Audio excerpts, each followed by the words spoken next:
दोस्तों आपके पास जो कैश पड़ा है वो अब छपना बंद होने वाला है।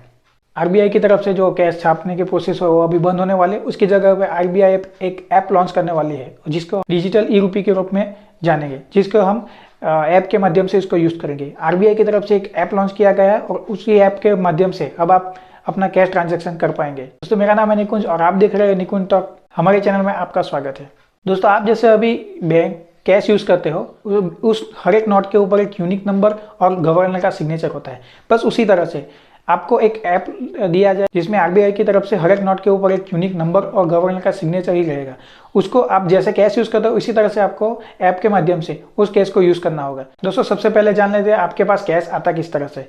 दोस्तों आरबीआई की तरफ से नोट को छापा जाता है। नोट को छापने के बाद उसको ट्रांसपोर्ट के द्वारा हर बैंक की तरफ दिया जाएगा, हर बैंक के पास पहुंचाया जाएगा। बैंक में आपका अकाउंट ओपन होगा, आपके अकाउंट में कैश बैलेंस होगा तो बैंक की तरफ से आपको कैश दिया जाएगा और उसी कैश को आप यूज़ करेंगे और बचा हुआ कैश वापस आप बैंक में डिपॉजिट करोगे।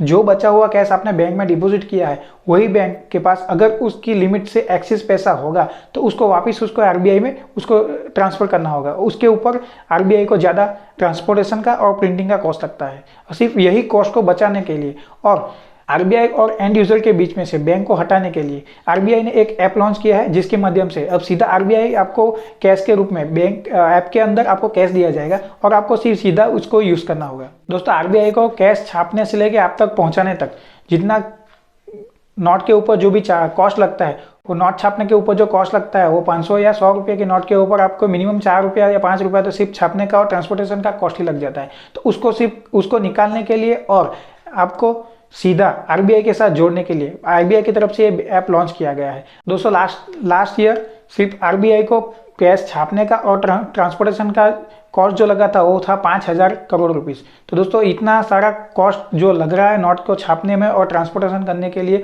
उसको निकालने के लिए आरबीआई ने एक दूसरा रास्ता निकाला है जो आप ऐप के माध्यम से जैसे अभी यूज़ कर रहे हो वैसे ही आपको यूज़ करना है। वो सिर्फ इतना ही है कि उसको पहले आप कैश को यूज़ करते थे, उसकी जगह पे आपको डिजिटल रूपी में इसको यूज़ करना पड़ेगा जो आरबीआई की तरफ से दी गई एक ऐप के माध्यम से होगा। डिजिटल रूपी डिजिटल करेंसी क्या है उसके बारे में जानते हैं दोस्तों और किस तरह से वो काम करेगा। डिजिटल रूपी यानी कि वो एक डिजिटल रूप में आपको मिलेगा। जैसे आप हर कैश यूज़ करते हो वैसे ही आपको उस कैश को यूज़ करेंगे।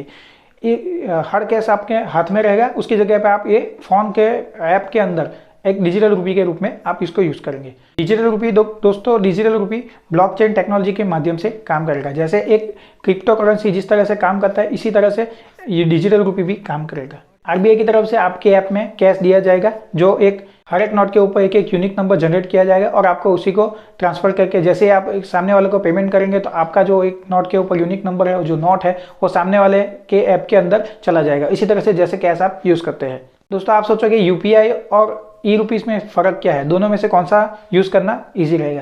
तो दोस्तों यूपीआई के लिए आपका पहले बैंक में अकाउंट होना चाहिए और आपका बैंक के साथ उसको लिंक करना होगा। उसके बाद आपके बैंक में बैलेंस होना चाहिए तो ही आप उसको यूज़ कर पाएंगे। और जब भी आप यूपीआई से ट्रांसफ़र करेंगे, कोई भी ट्रांजेक्शन करेंगे तो आपकी तरफ से जो भी ट्रांजेक्शन किया जाएगा वो सामने वाले के बैंक के अंदर जाएगा और वो कैश आप जो भी आपका बैलेंस है वो आपको डिजिटल रूप में देखने को मिलेगा। उसकी जगह पे ये ऐप में ये फ़र्क है कि आप इसको जैसे यूज़ करेंगे तो आपको एक फील होगा कि ये कितने का नोट है। मतलब कि आपके पास अगर 5,000 रुपये का नोट है और किसमें आपका 500 के कितने नोट है, 2,000 के कितने नोट है, 100 के कितने नोट है, वो आप यहाँ पे ऐप के माध्यम से देख पाओगे। आरबीआई की तरफ से ये ई रुपीस लॉन्च करने का सबसे बड़ा मोटिव है बैंक के ऊपर जो भी वर्क का लोड रहता है या बैंक के थ्रू जो भी ट्रांजेक्शन होते हैं उसमें कितने सारी दिक्कतें आती है उसको निकालना है और बैंक को बीच से बाईपास करके आरबीआई और एंड यूजर के बीच में सीधा डायरेक्ट कनेक्शन करना है, जिसके माध्यम से आरबीआई की तरफ से जो भी कैश इश्यू किया जाएगा वो आपको जितना आपके वॉलेट में आपके यूनिक आईडी नंबर के ऊपर रहेगा और उसमें आप जितना कैश यूज़ करेंगे वो आपको सिर्फ जैसे कैश ट्रांजेक्शन करते हैं उसी तरह से आपको उसको करना रहेगा। दोस्तों आप यूपीआई जब भी यूज़ करते हो तो उसके लिए आपका बैंक में अकाउंट होना चाहिए और आपके मोबाइल में इंटरनेट होना कंपलसरी रहता है।